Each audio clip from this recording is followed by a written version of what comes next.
Encontramos en la querida UDELAR en el marco del foro relacionado con desigualdades que se está dando en la Facultad de Sociales aquí en la UDELAR, y la verdad que es un lujo. Estuvimos hace relativamente poco tiempo hablando con él, pero es un lujo volver a tenerlo aquí. Rodrigo Arimes, rector de la Universidad de la República de Uruguay. Rodrigo, bienvenido a Claxo TV, ¿cómo estás? ¿Cómo andás? Un gusto estar nuevamente con ustedes. Bueno, la verdad que un placer porque nos has ayudado en varias oportunidades a hablar de temáticas bien centrales, y la temática del foro de las desigualdades claramente es un entrecruzamiento muy fuerte a nivel de nuestra América en general, pero a nivel de nuestra América tiene como un impacto mayor.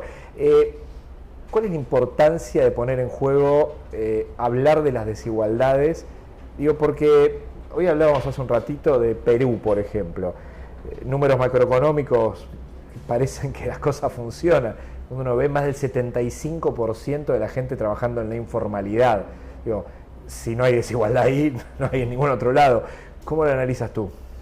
Yo te diría que hay como tres planos distintos que deberíamos lograr conjugar desde las ciencias sociales y más en general desde las miradas de corte universitario, académicas, sobre los problemas de desigualdad en América Latina y el Caribe, y también desde las miradas políticas, de la construcción de agendas políticas. La primera, yo diría, es una hiriente persistencia de la desigualdad estructural en América Latina. La pertinencia de hablar de desigualdad en América Latina y el Caribe es casi perenne por las malas razones. ¿Por qué? Porque somos un continente que desde sus orígenes como repúblicas independientes estamos atravesados por niveles de desigualdad particularmente altos en cualquier comparación internacional. Desigualdad que se expresa en términos económicos, de distribución del ingreso, en términos patrimoniales, entre grupos, por supuesto, en particular lo que es la exclusión de los pueblos originarios y distintos grupos en América Latina que tuvieron que ver también con los procesos de colonización de las mujeres, con respecto también a las posibilidades objetivas que tenemos los varones en la región.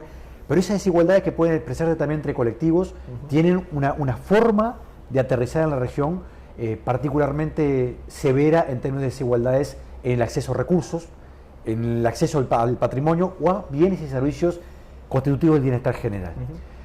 Eso que es persistente en América Latina y que no hemos logrado revertir, se conjuga con una segunda dimensión que tiene que ver con la actualidad del mundo, en términos de, por un lado, de la globalización que conocemos, pero también la emergencia de nuevas realidades, en particular tecnológicas. Recientemente en Estados Unidos, buena parte del mundo académico comienza a preocuparse por la desigualdad asociada al surgimiento de una nueva habilidad tecnológica que podría estar asociada a la inteligencia artificial o la ciencia de datos, para ser más genéricos. Esa preocupación no está en los márgenes de la ciencia. Es hoy un elemento, yo diría, central en la preocupación de muchos académicos y académicos que desde Estados Unidos están preocupados por el bienestar futuro de las sociedades y la desigualdad más en general. Y América Latina y el Caribe está reflexionando relativamente poco sobre esta dimensión.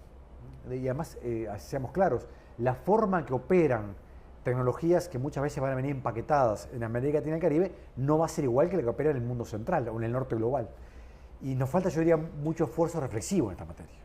A ver, pasamos de ese finales de los 90, tecnooptimismo, el acceso al conocimiento iba a resolver casi todo. Solo con tener acceso al dispositivo se resolvía casi todo. Veía algunos datos, digo, la cantidad de gente que tiene, por ejemplo, teléfonos inteligentes o smartphone a nivel mundial, creo que llega al 55%, digamos, igual la cantidad de gente que ni siquiera tiene acceso en sus celulares a nivel mundial a la tecnología. Pero tú dices que inclusive accediendo, esta fantasía de una democratización del conocimiento no es tal. Y no es tal. Yo diría que eso que efectivamente con la emergencia de Internet pareció ser una plataforma para democratizar el acceso al conocimiento y mejorar los vínculos sociales en general, tiene dos grandes dificultades. En primer lugar, también se ha convertido en que esas plataformas tienen estructuras muy monopólicas u oligopólicas a escala planetaria, y eso genera dificultades muy relevantes.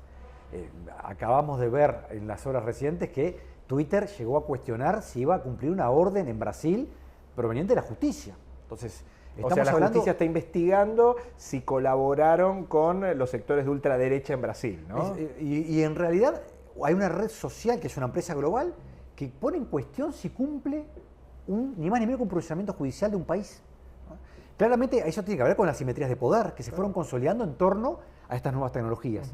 Y el segundo tiene que ver con las oportunidades objetivas que tienen las personas de disfrutar no solamente el acceso, sino en términos de desarrollo vitales, las posibilidades que estas tecnologías generan.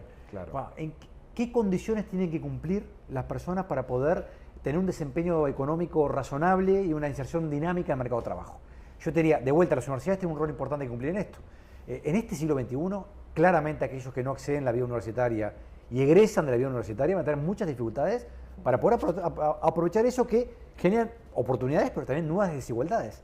Y seamos claros, la tecnología a escala, en la historia de la tecnología, y eso es algo que nuevamente hay evidencia internacional que es bueno entenderla, genera oportunidades en la medida que la política las habilite, en la medida que las agendas políticas permitan construir mecanismos en donde el acceso a esas tecnologías y a su disfrute sea colectivo.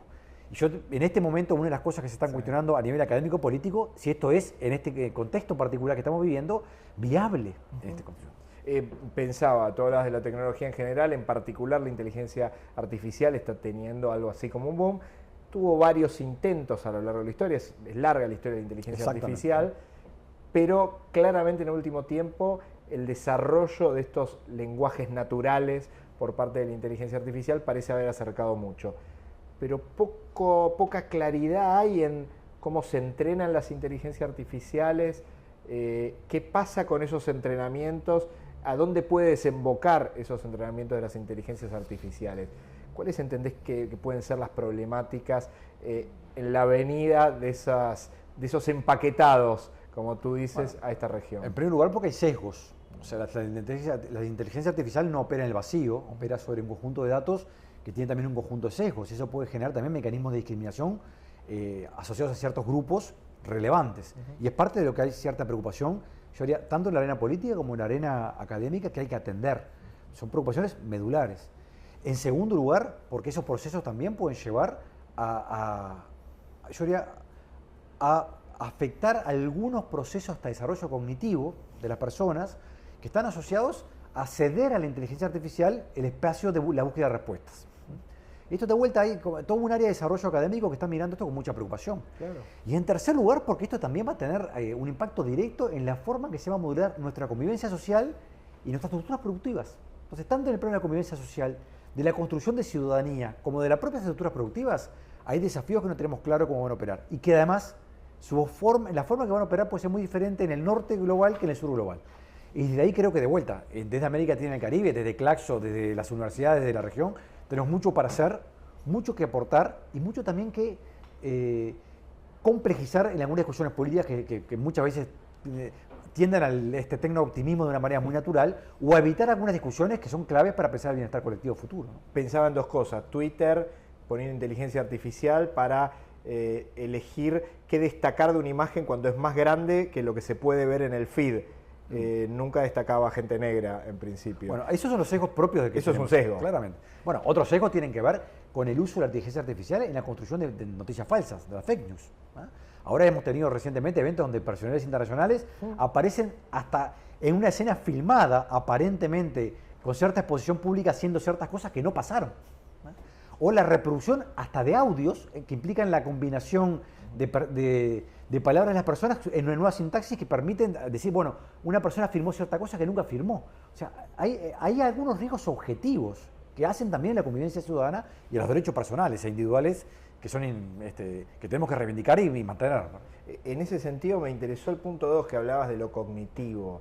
Digo, vimos, hay algunos datos bien concretos, como por ejemplo datos que al día de hoy se transforman en inútiles. Poca gente puede recordar un número de teléfono, más que los que recordaba cuando era más chico y cuando realmente acordarse un número de teléfono era central. Digo, ¿cuánto de lo cognitivo se modifica con las tecnologías en el marco, sobre todo de una tecnología que inclusive parece que te da todas las respuestas? Yo diría que la respuesta a eso es no sabemos. Y hay que tomarlo y calibrarlo en esa dimensión. No sabemos todavía. O sea, y por lo tanto ser muy cuidadoso en cómo avanzamos en ciertos ámbitos. Tú planteas los teléfonos. Creo que si haríamos una consulta entre nosotros, ¿cuántos teléfonos nuestros familiares directos nos acordamos? Nos sería una sorpresa que posiblemente nos acordemos de muy poquitos teléfonos. Y eso es bueno, quizás no sea algo particularmente negativo, pero en otros aspectos, claro, en donde en realidad el desarrollo cognitivo de las personas presupone también el ejercicio de ciertas habilidades para la búsqueda de respuestas a partir de su propio intelecto y su propio desarrollo, bueno, la tecnología vinculada a la inteligencia artificial puede generar algunos problemas severos en el desarrollo cognitivo. yo diría, ¿estamos seguros que eso suceda? No. Pero no podemos negar que esa es una conjetura razonable en un contexto en donde la forma en que aprendemos y la forma en que nos relacionamos y la forma en que interactuamos puede estar muy afectada por estas realidades.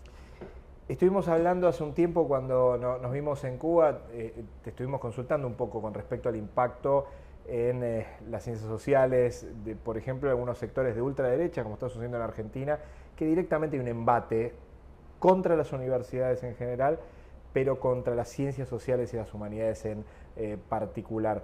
Primero tu análisis y preocupación, digo, entendiendo tu lectura más regional, pero también cómo permea ese tipo de discursos denigrantes de las ciencias en Uruguay. Yo diría, en Uruguay, en la región, hay de vuelta hay como dos niveles. Uno, es cierto, las universidades en algún sentido han generado siempre incomodidades en los sistemas políticos y en los sistemas de poder en general. Y es parte de nuestra lógica de funcionamiento. Y ha tenido expresiones más o menos virulentas en estos momentos de la historia. Sin embargo, mi percepción es que se ha reinstalado un discurso antiuniversitario, acusando hasta de adoctrinamiento a las instituciones en toda la región, con distintos niveles de desarrollo relativo. En el caso de Argentina hoy tenemos un presidente donde directamente acusó a la principal institución de educación del país, la UBA, de ser un centro de adoctrinamiento. El rector, acabo de escuchar la respuesta del rector hace relativamente poco, porque es una acusación muy grave proveniente de la máxima autoridad política de un país. Simultáneamente empiezan a haber otros elementos donde mi percepción es que el pronóstico no es bueno. Si por un lado, desde el sistema político comienza, por ejemplo, a negarse la relevancia de discusiones como la que acabamos de dar hoy en Claxo, ¿no? Vinculado a la emergencia de agendas de investigación vinculadas a las desigualdades. Y del sistema político, los actores centrales, niegan la desigualdad como un espacio de investigación y de pertinencia para el diseño de políticas, va a haber una coalición. Claro, es imposible pensar que no haya una lógica de enfrentamiento y que esa lógica de enfrentamiento, redes sociales mediante e inteligencia artificial mediante, adquieran algunas dimensiones que todavía no conocemos. Yo en esto creo que tenemos que tener una situación de alerta y de sana resistencia también a intentar ser un espacio de reconstitución de discusiones argumentativas que reivindiquen la democracia deliberativa. Ese espacio de democracia en donde no vale todo, donde tenemos que... Es válido dar posiciones distintas y a veces irreductiblemente distintas, pero no es válido denigrar al otro o utilizar la desinformación como un mecanismo para construir prejuicios. García Márquez tiene una frase que siempre me gusta citar, en Crónica de una muerte anunciada, en un momento le hace decir un fiscal, denme un prejuicio y moveré el mundo. Y yo creo que uno de los riesgos que tenemos es que la velocidad de las redes más la inteligencia artificial haga muy fácil construir prejuicios para mover en direcciones autoritarias y yo diría también discriminatorias a las sociedades en su conjunto. Proteger la democracia hoy también es proteger esto y que las universidades seamos capaces de construir antídotos contra estas realidades que pueden ser emergentes. ¿Cuál es la importancia de los organismos, las organizaciones regionales en la defensa de la libertad académica, el funcionamiento de las universidades? Yo diría, además, en los años que me toca ser rector, cada vez valoro más estos espacios, como puede ser Claxo, como puede ser las asociaciones de universidades más en general de la región. Estos problemas que estamos enfrentando son globales. Sí. Ningún país, por más grande que sea de la región, va a ser capaz de enfrentar alguna de estas disyuntivas solo. Ninguna universidad, menos aún aislada, va a hacerlo. Imagínense la Universidad de la República, una universidad grande, un país muy pequeño como Uruguay. Lo que tenemos que hacer es funcionar en redes. En redes, yo diría, densas, de calidad, que promueven la diversidad, la forma de construir el conocimiento, pero simultáneamente, y la seriedad, pero simultáneamente sean capaces de cimentar bases de discusión social mucho más sólidas de las que tenemos hoy. No es que sea optimista, pero creo que las universidades tenemos un rol central en nuestras alianzas para construir un piso común que preserve la democracia como un factor de convivencia importante en la región. Por último, Rodrigo, digo, un poco una reflexión sobre la importancia de este evento, digo, aparte han sido los huéspedes del comité directivo de Claxo, con la importancia y lo que significa eso, digo, ¿cuál es un poco la referencia de que Claxo junto a la UDELAR y a la Facultad de Ciencias Sociales estén realizando este evento? Bueno, en primer lugar, el agradecimiento hacia Claxo, porque Claxo es la principal plataforma de articulación y de vinculación de las ciencias sociales en toda la región. Es imposible subestimar esta importancia relativa. Hace 38 años el Consejo Directivo se reunía en Montevideo, hoy vuelve a retomar un evento con esas características, por lo tanto estamos nos sentimos muy gratificados porque eso suceda, y hacerlo en este contexto particular. En un contexto donde hay un año electoral en Uruguay, por tanto un año donde estamos discutiendo agendas, y un año turbulentos en la región. Tal cual. Entonces, pensar esas turbulencias en claves universitarias, desde las ciencias sociales, desde Montevideo y desde la Universidad República, para nosotros es particularmente grato. Hacerlo bajo la dirección de Karina también. Karina es, sin duda, hoy conduce Claxo, pero también es grado 5 y profesora titular de la Universidad de la República. Es para nosotros un dato importante a señalar. Y bueno, y pensar también que sea un nuevo paso en profundizar estos vínculos que nos unen desde las ciencias sociales, pero que también nos unen en clave con otros actores sociales para poder generar un cambio social necesario que combata las desigualdades y construya sociedades donde la democracia deliberativa y el respeto mutuo sea imperante en la región. Rodrigo, un placer como siempre. No sé dónde nos volveremos a ver la próxima, pero... Todo indica que será la brevedad en algún lado. Gracias de verdad por la entrevista. Por favor.